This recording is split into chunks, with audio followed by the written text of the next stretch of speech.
Top ട്യൂഷൻ്റെ physics ട്യൂട്ടോറിയലിലേക്ക് എല്ലാവർക്കും സ്വാഗതം. ഇന്നത്തെ ക്ലാസ്സിൽ നമ്മൾ പഠിക്കാൻ പോകുന്നത് ചാപ്റ്റർ 7 മെക്കാനിക്കൽ അഡ്വാൻറ്റേജ് ഇൻ ആക്ഷനിൽ വരുന്ന focused ക്വസ്റ്റ്യൻസുകളാണ്.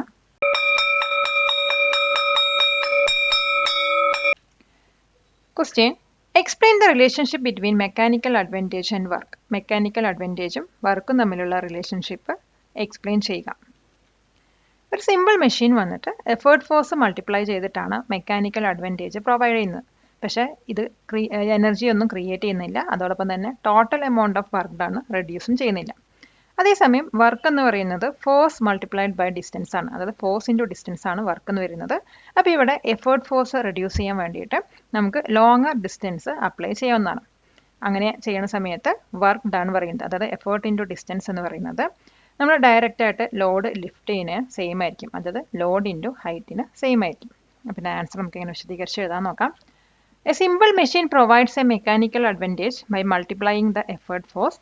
However, it does not create energy or reduce the total amount of work done. Work is defined as force multiplied by distance. To reduce the effort force, we must apply it over a longer distance. So the work done, effort into distance, remains the same as lifting the load directly, that is load into height. Question: give an example of a wheel and axle in daily life. Daily ലൈഫിൽ wheel and ആക്സിലിന് ഒരു example എഴുതാം. ഇപ്പോൾ wheel and axle വരുന്ന ഒരു common example എന്ന് പറയുന്നത് door നോബാണ്. ഇപ്പോൾ നോബാണ് ഇവിടെ വീലായിട്ട് ആക്ട് ചെയ്യുന്നത്, അതിനകത്തുള്ള ഷാഫ്റ്റ് ആക്സിലായിട്ടാണ് ആക്ട് ചെയ്യുന്നത്. സ്മോൾ ഷാഫ്റ്റിനെ ഡയറക്റ്റായിട്ട് ടേൺ ചെയ്യുന്നതിനേക്കാളും കുറച്ച് ഫോഴ്സ് മതി ലാർജ് നോബിനെ ടേൺ ചെയ്യാൻ വേണ്ടിയിട്ട്. ഇത് ഡോർ ലാച്ച് പെട്ടെന്ന് ഓപ്പൺ ചെയ്യാൻ വളരെയധികം ഹെൽപ്പ് ചെയ്യുന്നു. അപ്പോൾ ആൻസർ നമുക്ക് ഇങ്ങനെ എഴുതാൻ നോക്കാം. A doorknob is a common example of a wheel and axle. The knob is the wheel and the shaft inside is the axle. Turning the large knob requires less force than turning the small shaft directly. This makes it easy to open the door latch. Question: how can we find the mass of an unknown object using a meter scale and a known mass? ഒരു non മാസും metre സ്കെയിലും use ചെയ്തിട്ട് unknown ഒബ്ജക്റ്റിൻ്റെ mass നമുക്ക് എങ്ങനെ കണ്ടുപിടിക്കാൻ കഴിയും? ഇവിടെ metre സ്കെയിലിന് നമുക്ക് ലിവറായിട്ട് use ചെയ്യുന്നതാണ്. ആദ്യം ഈ ഒരു സ്കെയിലിൻ്റെ സെൻറ്റർ ഓഫ് ഗ്രാവിറ്റി കണ്ടുപിടിച്ചിട്ട് അത് ഫൽക്രത്തിൽ ബാലൻസ് ചെയ്ത് വെക്കാം. അതിനുശേഷം ഒരു സൈഡിൽ വന്നിട്ട് അൺനോൺ ഒബ്ജക്റ്റ്, അതായത് ലോഡിനെ ഫൽക്രത്തിൽ നിന്നും അറിയാവുന്ന ഡിസ്റ്റൻസിൽ പ്ലേസ് ചെയ്യാം. പിന്നെ ചെയ്യേണ്ടത് മറ്റു സൈഡിൽ നമുക്ക് നോൺ മാസ്, അതായത് എഫേർട്ടിനെ പ്ലേസ് ചെയ്യാം. എന്നിട്ട് ഈ ഒരു എഫേർട്ട് പറയുന്നത് സ്കെയിൽ ബാലൻസ് തക്ക വിധത്തിൽ മൂവ് ചെയ്ത് വയ്ക്കാവുന്നതാണ്. ഈ നമ്മുടെ പ്രിൻസിപ്പിൾ ഓഫ് ലീവേഴ്സ്, അതായത് load into load arm equal to effort into effort arm പറയുന്ന പ്രിൻസിപ്പിൾ യൂസ് ചെയ്തിട്ട് അൺനോൺ മാസിൻ്റെ മാസ് കാൽക്കുലേറ്റ് ചെയ്യാവുന്നതാണ്. അപ്പം ആൻസർ നമുക്ക് എങ്ങനെ എഴുതാൻ നോക്കാം. We can use the metre scale as a lever. First find the centre of gravity of the scale and balance it on a fulcrum. Place the unknown object that is load at a known distance from the fulcrum on one side. Place the known mass, that is effort, on the other side and move it until the scale balances again. Using the principle of levers, that is load into load arm equal to effort into effort arm, we can calculate the unknown mass. കൊടുക്കും തോറും ഏറിടും വിദ്യ തന്നെ മഹാധനം. ഈ video ഉപകാരപ്പെട്ടുവെങ്കിൽ share ചെയ്യൂ, like ചെയ്യൂ. Question: a crowbar of length 1.5 meter is used to lift a rock. If the fulcrum is placed 0.25 meter from the rock, what is the mechanical advantage? 1.5 metre length ഉള്ള ഒരു crowbar rock lift ചെയ്യാൻ use ചെയ്യുന്നുണ്ട്. ഇവിടെ റോക്കിൽ നിന്നും 0.25 മീറ്ററിൽ ഒരു fulcrum place ചെയ്തിട്ടുണ്ടെങ്കിൽ അവിടെ വരുന്ന മെക്കാനിക്കൽ അഡ്വാൻറ്റേജ് എന്താണെന്നാണ്. അപ്പോൾ ഈ ഒരു സെറ്റപ്പിൽ നമുക്ക് ക്രോബാർ ഫസ്റ്റ് ഓർഡർ ലിവറായിട്ടാണ് ആക്ട് ചെയ്യുന്നത്.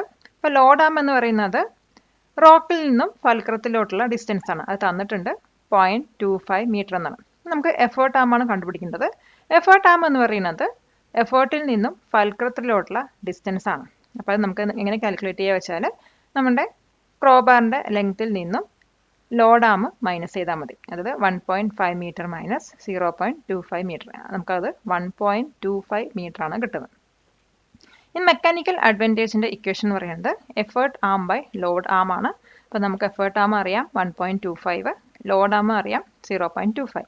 അപ്പോൾ ഇത് രണ്ടും നമ്മൾ സിംപ്ലിഫൈ ചെയ്ത് കഴിഞ്ഞാൽ നമുക്ക് കിട്ടുന്ന ആൻസർ 5 ആണ്. അതായത് ഇവിടെ മെക്കാനിക്കൽ അഡ്വാൻറ്റേജ് എന്ന് പറയുന്നത് 5 ആണ്. Question, what is the efficiency of a simple machine? Simple മെഷീൻ്റെ എഫിഷ്യൻസി എന്താണ്? അപ്പോൾ എഫിഷ്യൻസി എന്ന് പറയുന്നത് നമ്മൾ യൂസ്ഫുൾ ആയിട്ടുള്ള വർക്ക് ഔട്ട്പുട്ടിൻ്റെയും അതുപോലെ തന്നെ ടോട്ടൽ വർക്ക് ഇൻപുട്ടിൻ്റെയും റേഷ്യോ ആണ്. ഇതെപ്പോഴും പെർസെൻറ്റേജ് ആയിട്ടാണ് എക്സ്പ്രസ് ചെയ്യുന്നത്. അപ്പോൾ എഫിഷ്യൻസി കാൽക്കുലേറ്റ് ചെയ്യാനുള്ള ഇക്വേഷൻ എന്ന് പറയുന്നത് work output divided by work input into 100% ആണ്. അപ്പോൾ ഒരു റിയൽ മെഷീൻ എടുക്കുകയാണെങ്കിൽ അവിടെ ഫ്രിക്ഷൻ മൂലം കുറച്ച് വർക്കൊക്കെ ലോസ് ആവും. അപ്പോൾ ഒരു റിയൽ സിമ്പിൾ മെഷീൻ്റെ എഫിഷ്യൻസി പറയുന്നത് എപ്പോഴും 100%-ന് ലെസ് ആയിരിക്കും. അപ്പോൾ ഇതിൻ്റെ ആൻസർ നമുക്കിങ്ങനെ വിശദീകരിച്ച് എഴുതാൻ നോക്കാം. Efficiency is the ratio of the useful work output to the total work input. It is usually expressed as a percentage. Efficiency equal to work output divided by work input into 100%. In a real machine, some work is always lost due to friction. Therefore, the efficiency of a real simple machine is always less than 100%. Question. Describe a system of pulleys that can give a mechanical advantage of 4. Mechanical advantage 4 കിട്ടാവുന്ന ഒരു system of pulleys describe ചെയ്യുക. അപ്പോൾ mechanical advantage 4 കിട്ടണമെങ്കിൽ നമുക്ക് 2 ഫിക്സഡും അതുപോലെ തന്നെ 2 movable pulleys 2 ബ്ലോക്സിലേക്ക് arrange ചെയ്തിട്ട് വേണം യൂസ് ചെയ്യാൻ. ഇവിടെ മൂവബിൾ പുള്ളീസിൻ്റെ ലോവർ ബ്ലോക്കിൽ ലോഡ് അറ്റാച്ച് ചെയ്യണം. അതേസമയം എല്ലാ പുള്ളീസിലൂടെയും റോപ്പ് പാസ് ചെയ്യുകയും വേണം. അപ്പോൾ ലോഡ് സപ്പോർട്ട് ചെയ്യാനുള്ള ഇവിടെ യൂസ് ചെയ്യുന്ന റോപ്പ് സെഗ്മെൻറ്റ്സിൻ്റെ നമ്പർ എന്ന് പറയുന്നത് 4 ആയിരിക്കും. ഇപ്പോൾ ഈ ഒരു സിസ്റ്റം വന്നിട്ട് ലോഡിൻ്റെ വെയ്റ്റിൻ്റെ 1/4 ലോഡ് ലിഫ്റ്റ് ചെയ്യാനുള്ള എഫേർട്ട് റെഡ്യൂസ് ചെയ്യുന്നു. അപ്പോൾ ഇതിൻ്റെ ആൻസർ നമുക്ക് ഇങ്ങനെ എഴുതാൻ നോക്കാം. One way is to use 2 fixed and 2 movable pulleys arranged in 2 blocks. The load is attached to the lower block of movable pulleys. The rope is passed around all the pulleys and the number of rope segments supporting the load will be 4. This system would reduce the effort needed to lift the load to 1/4 of the load's weight. Question. How does a screw convert rotational motion to linear motion? എങ്ങനെയാണ് ഒരു screw rotational മോഷനെ linear മോഷനിലോട്ട് convert ചെയ്യുന്നത്? ഇപ്പോൾ സ്ക്രൂവിനകത്ത് ഒരു spiral thread ഉണ്ട്. ഇത് inclined plane ആയിട്ടാണ് act ചെയ്യുന്നത്. അപ്പോൾ ഈ ഒരു സ്ക്രൂ വന്നിട്ട് റൊട്ടേഷണൽ മോഷനിൽ ടേൺ ചെയ്യുന്ന സമയത്ത് ഈ ഒരു ത്രെഡ്സ് വന്നിട്ട് അതിനകത്തുള്ള മെറ്റീരിയൽസ് ആയിട്ട് എൻഗേജ് ചെയ്യുന്നു. അപ്പോൾ ഈ ഒരു സ്ക്രൂ റൊട്ടേറ്റ് ചെയ്യുമ്പോൾ ത്രെഡ് വന്നിട്ട് അതിനെ ഫോർവേഡ് അല്ലെങ്കിൽ ബാക്ക്വേർഡ് അതിൻ്റെ ആക്സിസിലൂടെ മൂവ് ചെയ്യാൻ ഫോഴ്സ് ചെയ്യുന്നു. ഈ ഒരു മൂവ്മെൻറ്റ്, അതായത് ആക്സിസിലൂടെയുള്ള ഒരു മൂവ്മെൻറ്റിനെയാണ് ലീനിയർ മോഷൻ എന്ന് പറയുന്നത്. അപ്പോൾ ഇങ്ങനെയാണ് സ്ക്രൂ റൊട്ടേഷണൽ മോഷനെ ലീനിയർ മോഷനിലോട്ട് കൺവേർട്ട് ചെയ്യുന്നത്. അപ്പോൾ ഇതിൻ്റെ ആൻസർ നമുക്ക് ഞാൻ എഴുതാൻ നോക്കാം. A screw has a spiral thread which acts as an inclined plane. When the screw is turned, that is rotational motion, the threads engage with the material. As the screw rotates, the threads force it to move forward or backward along its axis. This movement along the axis is the linear motion. High school വിദ്യാർത്ഥികൾക്കായി ചെറിയ batch സൈസിലുള്ള tuition ക്ലാസുകളിലൂടെ മികച്ച വിജയം നേടാൻ ഇന്ന് തന്നെ top tuition സെന്ററിൽ join ചെയ്യൂ. Question. A person uses an inclined plane of length 5 meter to lift a 100 Newton box to a height of 1 meter. What is the ideal mechanical advantage and the ideal effort needed?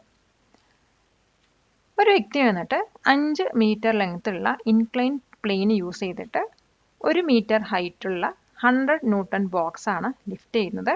ഇങ്ങനെയാണെങ്കിൽ ഇവിടെ ideal mechanical advantage അതുപോലെ തന്നെ ideal effort നീഡഡും എത്രയാണെന്നാണ് കണ്ടുപിടിക്കേണ്ടത്. അപ്പോൾ ideal mechanical advantage അല്ലെങ്കിൽ IMA പറയുന്നത്, അത് incline പ്ലെയിനിൻ്റെ IMA എന്ന് പറയുന്നത് ലെങ്ത് ബൈ ഹൈറ്റ് ആണ്. അപ്പോൾ ലെങ്ത് നമുക്കറിയാം 5, ഹൈറ്റും അറിയാം 1 ആണ്. അപ്പോൾ രണ്ടും കൂടി സിംപ്ലിഫൈ ചെയ്ത് കഴിഞ്ഞാൽ നമുക്ക് കിട്ടാവുന്ന ഐഡിയൽ മെക്കാനിക്കൽ അഡ്വാൻറ്റേജ് എന്ന് പറയുന്നത് 5 ആണ്. ഇനി കണ്ടുപിടിക്കുന്നത് ഐഡിയൽ എഫേർട്ടാണ്. ഐഡിയൽ എഫേർട്ട് പറയുന്നത് റിഫ്രിക്ഷൻസ് ഒന്നും കൂടാതെയുള്ള ഫോഴ്സാണ്. അപ്പോൾ ഇതിന് കാൽക്കുലേറ്റ് ചെയ്യാനുള്ള ഇക്വേഷൻ എന്ന് പറയുന്നത് ലോഡ് ബൈ IMA ആണ്. അപ്പോൾ ലോഡ് നമുക്കറിയാം 100 ആണ്, IMA നമ്മൾ കണ്ടുപിടിച്ചു 5 ആണ്. അപ്പോൾ രണ്ടും കൂടി സിംപ്ലിഫൈ ചെയ്ത് കഴിഞ്ഞാൽ 20 ന്യൂട്ടൺ ആണ് ഇവിടെ വരുന്ന എഫേർട്ട്. അപ്പോൾ പിന്നെ ഐഡിയൽ എഫേർട്ട് പറയുന്നത് 20 ന്യൂട്ടൺ ആണ്. Question. What is the main purpose of using a single fixed pulley to draw water from a well? കിണറ്റിൽ നിന്നും വെള്ളം കോരാൻ വേണ്ടിയിട്ട് നമ്മൾ യൂസ് ചെയ്യുന്ന സിംഗിൾ ഫിക്സഡ് പുള്ളിയുടെ മെയിൻ പർപ്പസ് എന്താണ്? അപ്പോൾ സിംഗിൾ ഫിക്സഡ് പുള്ളിയുടെ മെക്കാനിക്കൽ അഡ്വാൻറ്റേജ് എന്ന് പറയുന്നത് 1 ആണ്. അപ്പോൾ ഇത് വെള്ളം ലിഫ്റ്റ് ചെയ്യുന്നതിന് ആവശ്യമുള്ള ഫോഴ്സസ് ഒന്നും റെഡ്യൂസ് ചെയ്യുന്നില്ല. അപ്പോൾ ഇതിൻ്റെ മെയിൻ പർപ്പസ് എന്ന് പറയുന്നത് ഫോഴ്സിൻ്റെ ചേഞ്ച് ഓഫ് ഡയറക്ഷനാണ്. അതായത് നമ്മൾ റോപ്പ് പുൾ ഡൗൺ ചെയ്യാനാണ് ഇവിടെ കൂടുതലും കൺവീനിയൻറ്റും ഈസിയറും ആയിട്ട് വരുന്നത്. അപ്പോൾ ഈ ഒരു ഡയറക്ഷനിലുള്ള ചേഞ്ച് വന്നിട്ട് നമ്മുടെ ടാസ്കിനെ ഈസിയർ ആക്കി മാറ്റുകയാണ് ചെയ്യുന്നത്. അപ്പോൾ ഇതിൻ്റെ ആൻസർ നമുക്ക് എങ്ങനെ എഴുതാൻ നോക്കാം. A single fixed pulley has a mechanical advantage of 1, so it does not reduce the force needed to lift the water. Its main purpose is change the direction of the force. It is much easier and more convenient to pull down on a rope than to pull up. This change in direction makes the task less awkward and easier to perform. Question. Explain why a sharp knife cuts better than a blunt one. Blunt നൈഫിനെക്കാളും sharp knife എന്തുകൊണ്ടാണ് better ആയിട്ട് cut ചെയ്യാൻ പറ്റുമെന്ന് explain ചെയ്യുക. ഇപ്പം knife എന്ന് പറയുന്നത് വെഡ്ജിൻ്റെ ഒരു ടൈപ്പാണ്. ഇപ്പോൾ ഷാർപ്പായിട്ടുള്ള നൈഫിൻ്റെ കട്ടിങ് എഡ്ജ് എന്ന് പറയുന്നത് വളരെ തിന്നാണ്, അല്ലെങ്കിൽ നാരോ വെഡ്ജാണ് ഇതിനകത്ത് വരുന്നത്. അപ്പോൾ ഫോഴ്സ് അപ്ലൈ ചെയ്യുന്ന സമയത്ത് ഷാർപ്പ് നൈഫിൽ എല്ലാ ഫോഴ്സും ഒരു സ്മോൾ ഏരിയയിലോട്ടാണ് കോൺസെൻട്രേറ്റ് ചെയ്യുന്നത്.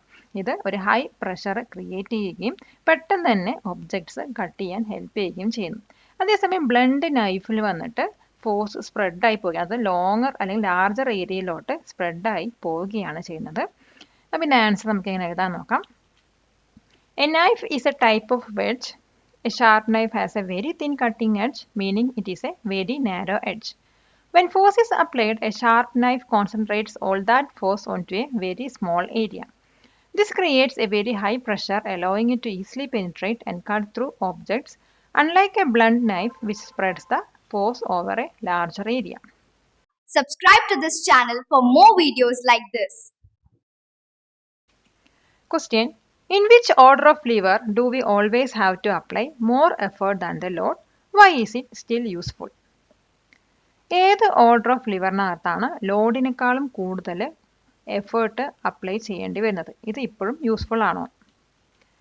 ഇപ്പോൾ തേർഡ് ഓർഡർ ലിവറിലാണ് ലോഡിനേക്കാളും കൂടുതൽ എഫേർട്ട് അപ്ലൈ ചെയ്യേണ്ടി വരുന്നത്. ഇതിന് കാരണം എന്താണെന്ന് വെച്ചാൽ എഫേർട്ടാണ് ലോഡിനേക്കാളും ഫൽക്രത്തിൻ്റെ അടുത്തിരിക്കുന്നത്. അപ്പോൾ ഇത് ഫോഴ്സ് മൾട്ടിപ്ലൈ ചെയ്യില്ലെങ്കിലും ഇത് വളരെ യൂസ്ഫുൾ ആണ്. കാരണം സ്പീഡ് ഗെയിനും അതുപോലെ തന്നെ റേഞ്ച് ഓഫ് മോഷനുമാണ് ഇത് പ്രൊവൈഡ് ചെയ്യുന്നത്. അപ്പോൾ എഫേർട്ടിൻ്റെ ഒരു സ്മോൾ മൂവ്മെൻറ്റ് വന്നിട്ട് ലോഡിൻ്റെ ലാർജ് മൂവ്മെൻ്റ് ആണ് പ്രൊഡ്യൂസ് ചെയ്യുന്നത്. ഇത് സ്പീഡും പ്രിസിഷനും ആവശ്യമുള്ള ടാസ്കുകൾക്കൊക്കെ വളരെ യൂസ്ഫുൾ ആണ്. പിന്നെ ആൻസർ നമുക്ക് ഇങ്ങനെ എഴുതാൻ നോക്കാം. We always apply more effort than the load in a third order lever. This is because the effort is applied closer to the fulcrum than the load is. Even though it doesn't multiply force, it is useful because it provides a gain in speed and range of motion. A small movement of the effort produces a large movement of the load, which is useful for tasks requiring speed and precision, like using forceps. Question. What is the relationship between gears and torque? ഗിയേഴ്സും ടോർക്കും തമ്മിലുള്ള relationship എന്താണ്? ഇപ്പോൾ torque എന്ന് പറയുന്നത് turning ഫോഴ്സിൻ്റെ മെഷറാണ്. ഒരു small gear വന്നിട്ട് large ഗിയറിലോട്ട് drive ചെയ്യുന്ന സമയത്ത് large gear സ്ലോവറായിട്ട് rotate ചെയ്യുകയും അവിടെ ഗ്രേറ്റർ ടോർക്ക് പ്രൊഡ്യൂസ് ചെയ്യുകയും ചെയ്യുന്നു. അതേസമയം ലാർജ് ഗിയർ വന്നിട്ട് സ്മോൾ ഗിയറിലോട്ട് ഡ്രൈവ് ചെയ്യുന്ന സമയത്ത് സ്മോൾ ഗിയർ വന്നിട്ട് ഫാസ്റ്ററായിട്ട് റൊട്ടേറ്റ് ചെയ്യുകയും അവിടെ ലെസ് ടോർക്ക് പ്രൊഡ്യൂസ് ചെയ്യുകയും ചെയ്യുന്നു. ഈ ഒരു റിലേഷൻഷിപ്പ് വന്നിട്ട് ഗിയേഴ്സിനെ എൻജിൻസിൻ്റെ ഔട്ട്പുട്ടിൽ നിന്നും വെഹിക്കിളിൻ്റെ റിക്വയർമെൻറ്റ്സിലോട്ട് മാച്ച് ചെയ്യാൻ വളരെ യൂസ്ഫുൾ ആവും. അപ്പോൾ പിന്നെ ആൻസർ നമുക്ക് എങ്ങനെ എഴുതാൻ നോക്കാം. Torque is A measure of turning force. When a small gear drives a large gear, the large gear rotates slower but with a greater torque. When a large gear drives a small gear, the small gear rotates faster but with less torque. This relationship allows gears to be used to match the engine's output to the requirements of the vehicle. Question. What is a compound machine? Give an example. Compound machine പറഞ്ഞാൽ എന്താണ്? അതിനൊരു ഉദാഹരണം എഴുതുക. രണ്ടോ രണ്ടിൽ കൂടുതലോ simple machines കൊണ്ടുണ്ടാക്കിയ ഒരു ഡിവൈസാണ് കോമ്പൗണ്ട് മെഷീൻ എന്ന് പറയുന്നത്. നമ്മുടെ ഡെയിലി ലൈഫിലുള്ള മിക്ക മെഷീൻസും കോമ്പൗണ്ട് മെഷീൻസാണ്. ഇതിനൊരു ഉദാഹരണം പറയുകയാണെങ്കിൽ ബൈസിക്കിളിനകത്ത് വീൽസ് ആൻഡ് ആക്സിൽസ് ഉണ്ട്, അതുപോലെ തന്നെ ലിവേഴ്സ് ഉണ്ട്, അതുപോലെ ഗിയേഴ്സ് ഒക്കെ ഉണ്ട്. പിന്നെ ആൻസർ നമുക്ക് എങ്ങനെ എഴുതാൻ നോക്കാം. A compound machine is A device that is made up of 2 or more simple machines working together. Most of the machines we use in daily life are compound machines. A bicycle is a good example. It combines wheels and axles, levers, that is handlebars, brake levers, and gears. Question. Can the mechanical advantage of a first order lever be less than, equal to or greater than 1? Explain. First order ലിവറിൻ്റെ mechanical advantage less than 1 അല്ലെങ്കിൽ equal to 1 അല്ലെങ്കിൽ greater than 1 ആകുമ്പോൾ ആണെങ്കിൽ explain ചെയ്യുക. ഇപ്പം first order ലിവറിൻ്റെ mechanical advantage ഈ 3 വാല്യൂസിൽ ഒരു വാല്യൂ ആവാം. ഇത് ഫൽക്രത്തിൻ്റെ പൊസിഷൻ്റെ ഡിപ്പെൻഡ് ചെയ്തിരിക്കും. ഈ ഫൽക്രം വന്നിട്ട് മിഡിലാണ് നിൽക്കുന്നതെങ്കിൽ എഫേർട്ട് ആകുമ്പം ലോഡ് ആകുമ്പം ഈക്വൽ ആയിരിക്കും. അവിടെ മെക്കാനിക്കൽ അഡ്വാൻറ്റേജ് പറയുന്നത് 1 ആണ്. അപ്പോൾ ഇതിന് ഉദാഹരണം പറയുകയാണെങ്കിൽ ബാലൻസ്, കോമൺ ബാലൻസ്. ഇനി ഈ ഒരു ഫൽക്രം വന്നിട്ട് ലോഡിനോട് ക്ലോസർ ആണെങ്കിൽ അവിടെ എഫേർട്ട് ആം പറയുന്നത് ലോഡ് ആമിനേക്കാളും ഗ്രേറ്റർ ആയിരിക്കും. അതായത് മെക്കാനിക്കൽ അഡ്വാൻറ്റേജ് പറയുന്നത് ഗ്രേറ്റർ ദാൻ 1 ആയിരിക്കും. ഫോർ എക്സാമ്പിൾ പറയുകയാണെങ്കിൽ ക്രോബാർ. ഇനി ഫൽക്രം വന്നിട്ട് എഫേർട്ടിന് ക്ലോസർ ആണെങ്കിൽ എഫേർട്ട് ആം ലെസ് ദാൻ ലോഡ് ആം ആയിരിക്കും. അതായത് മെക്കാനിക്കൽ അഡ്വാൻറ്റേജ് പറയുന്നത് ലെസ് ദാൻ 1 ആണ്. അപ്പോൾ പിന്നെ ആൻസർ നമുക്ക് എങ്ങനെ എഴുതാൻ നോക്കാം. Yes, the mechanical advantage of a first order lever can be any of these values. It depends on the position of the fulcrum. If the fulcrum is exactly in the middle, effort arm equal to load arm, mechanical advantage equal to 1, like a balance.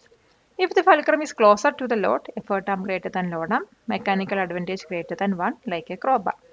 If the fulcrum is closer to the effort arm less than load arm, mechanical advantage less than 1. Question. How is a common balance an application of the principle of levers? Common balance എങ്ങനെയാണ് principle of ലീവേഴ്സിനൊരു application ആയിട്ട് വരുന്നത്? അപ്പോൾ common ബാലൻസിനകത്ത് first order ലിവറാണ് use ചെയ്യുന്നത്. അതായത് ഇവിടെ fulcrum എന്ന് പറയുന്നത് സെൻറ്ററിലാണ് നിൽക്കുന്നത്. പിന്നെ ഫൽക്രത്തിൻ്റെ ഈക്വൽ ഡിസ്റ്റൻസിൽ 2 പാൻസും നമ്മളവിടെ സെറ്റ് ചെയ്യുന്നുണ്ട്. അതായത് ഇവിടെ എഫേർട്ട് ആമും ലോഡ് ആമും ഈക്വൽ ആണ്. ഇനി ഒരു അൺനോൺ മാസിനെ എടുത്തത് ലോഡിനെ എടുത്തിട്ട് നമ്മളൊരു പാനിൽ വെക്കുന്നു. അതേസമയം എഫേർട്ട്, അതായത് നോൺ മാസസിനെ മറ്റൊരു പാനിൽ വെക്കുന്നു. ഈ നോൺ മാസ് എങ്ങനെ അഡ്ജസ്റ്റ് ചെയ്യണം വെച്ചാൽ നമ്മുടെ ബീം ബാലൻസ് ആവുന്ന രീതിയിൽ, ബാലൻസ് ആവുന്നത് വരെ ഇത് അഡ്ജസ്റ്റ് ചെയ്ത് വെക്കണം. അപ്പോൾ ബാലൻസ്ഡ് ആയിക്കഴിഞ്ഞാൽ പ്രിൻസിപ്പിൾ ഓഫ് ലിവേഴ്സ് എന്താ പറയുന്നത് വെച്ചാൽ ലോഡ് എഫേർട്ടിന് ഈക്വൽ ആവുമെന്നാണ്. അതായത് ഇവിടെ നമ്മൾ അൺനോൺ മാസാണ് ഡിറ്റർമൈൻ ചെയ്യുന്നത്. അപ്പോൾ പിന്നെ ആൻസർ നമുക്ക് എങ്ങനെ എഴുതാൻ നോക്കാം. A common balance is a first order lever with the fulcrum at the center. The 2 pans are at equal distance from the fulcrum, so the effort arm and load arm are equal. An unknown mass, that is load, is placed on one pan and non-mass as effort are placed on the other until the beam is balanced. When balanced, the principle of levers tells us that the load is equal to the effort, so the unknown mass is determined. Palakkad നിവാസികളെ ഞങ്ങളുടെ class room ട്യൂഷനിലേക്ക് സ്വാഗതം ചെയ്യുന്നു. മറ്റൊരു വീഡിയോയുമായി വീണ്ടും കാണാം.